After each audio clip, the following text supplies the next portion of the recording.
ఈ మధ్య కాలంలో హర్రర్ సినిమాలకి మంచి ఆదరణ దక్కుతుంది. ఈ నేపథ్యంలోనే కొన్ని మంచి అంచనాలతో పిండం సినిమా ఈ రోజు రిలీజ్ అయింది. ఈ సినిమా ఎలాగుందో రివ్యూలోకి వెళ్ళి తెలుసుకుందాం. ముందుగా కథ విషయానికి వస్తే, క్రిస్టియన్స్ మతానికి చెందిన శ్రీరామ్ తన దగ్గర ఉన్న డబ్బంతా ఖర్చు పెట్టి ఒక పాతిల్లు కొంటాడు. అతనికి భార్య, 2 కూతుర్లు కూడా ఉంటారు. ఆ ఇల్లు బాగుంది అని సంబరపడేలోపు ఆ కుటుంబ సభ్యులకి వింత వింత పరిస్థితులు ఎదురవుతాయి ఆ ఇంట్లో. ముఖ్యంగా శ్రీరామ్కి ఆ ఇంట్లో ఆత్మలు కనిపిస్తుంటాయి. ఇంకా శ్రీరామ్ చిన్న కూతురు తారాలో కూడా చాలా మార్పులు వస్తాయి. శ్రీరామ్ భార్యకి తప్ప మిగతా అందరిపై అటాక్స్ జరుగుతుంటాయి ఆ ఇంట్లో. తాము కష్టాల్లో ఉన్నాం, ఆ ఇంట్లో ఏవో శక్తులు ఉన్నాయని తెలుసుకున్న శ్రీరామ్ తాంత్రిక విద్యలు తెలిసిన ఈశ్వరీరావు సాయం కోరతాడు. అక్కడ నుంచి పిండం కథ ఎలాంటి మలుపులు తిరిగింది అన్నదే అసలు కథ. ఈ సినిమా ఎలాగుందంటే, హర్రర్ సినిమాలు అనగానే object movement technique, background score, lighting వంటి అంశాలు కీలక పాత్ర పోషిస్తాయి. కథ రివీల్ కానంత వరకు ఆడియన్స్ని ఈ ఎలిమెంట్స్తోనే ఎంగేజ్ చేస్తుంటుంది. పిండం సినిమా కూడా ఈ అంశాలతోనే కాసేపు ప్రేక్షకుల్ని భయపెడుతుంది. కానీ కథలోకి వెళ్ళాకే పిండం సినిమా తేలిపోయింది.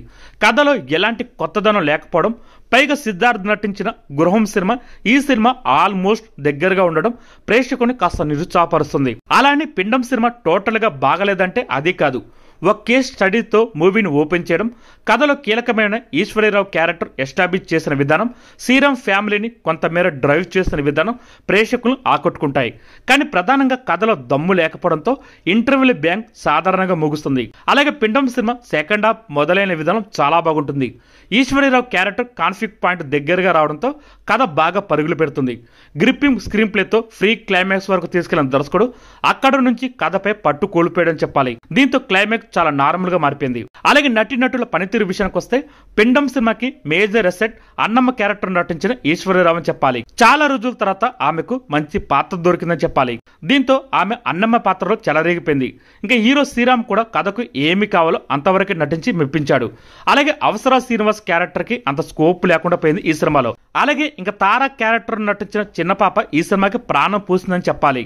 అలాగే మిగతా నటులు తమ పాత్ర పరిధి మేరకు నటించి మెప్పించారు. ఇంకా టెక్నికల్ విభాగం గురించి మాట్లాడుకుంటే, పిండం సినిమాని మరో లెవెల్కి తీసుకెళ్లిన అంశాల్లో సినిమా ఫోటోగ్రాఫర్ది ప్రధాన పాత్ర అని చెప్పాలి. సతీష్ మనోహర్ ఈ విషయంలో 100కి 100% న్యాయం చేశారు. ఇంకా మ్యూజిక్ అందించిన కృష్ణ సౌరభ్ని మెచ్చుకోకుండా ఉండలేం. వీరిద్దరి ప్రతిభ కారణంగానే పిండం సినిమా చాలా వరకు పాస్ మార్కులు దక్కించేసుకుంది. ఇంక ఎడిటర్ శిరీష్ ప్రసాద్ వర్క్ పెద్దగా ఆకట్టుకోదు. చివరిగా సాయి కిరణ్ దైదా కథకుడిగా తేలిపోయాడని చెప్పాలి. కానీ దర్శకుడిగా మాత్రం మంచి స్కార్ప్ కనిపిస్తుంది. హర్రర్ మూవీ తీయాలనుకున్న సాయి కిరణ్ కథపై ఇంకా శ్రద్ధ పెట్టుంటే చాలా బాగుండేది. ఈ సినిమాకి ప్లస్ పాయింట్ గురించి మాట్లాడుకుంటే ఈశ్వరీరావు క్యారెక్టర్, టెక్నికల్ వర్క్. అలాగే మైనస్ పాయింట్ గురించి మాట్లాడుకుంటే కథనం, సెకండ్ హాఫ్ ప్లాగ్, క్లైమాక్స్ తేలిపోవడం. ఫైనల్గా చెప్పాలంటే పిండం సినిమా ఒకసారి అయితే చూడొచ్చు. ఈ వీడియో కనుక మీకు నచ్చితే లైక్ చేయండి, షేర్ చేయండి, కుదిరితే సబ్స్క్రైబ్ చేయండి.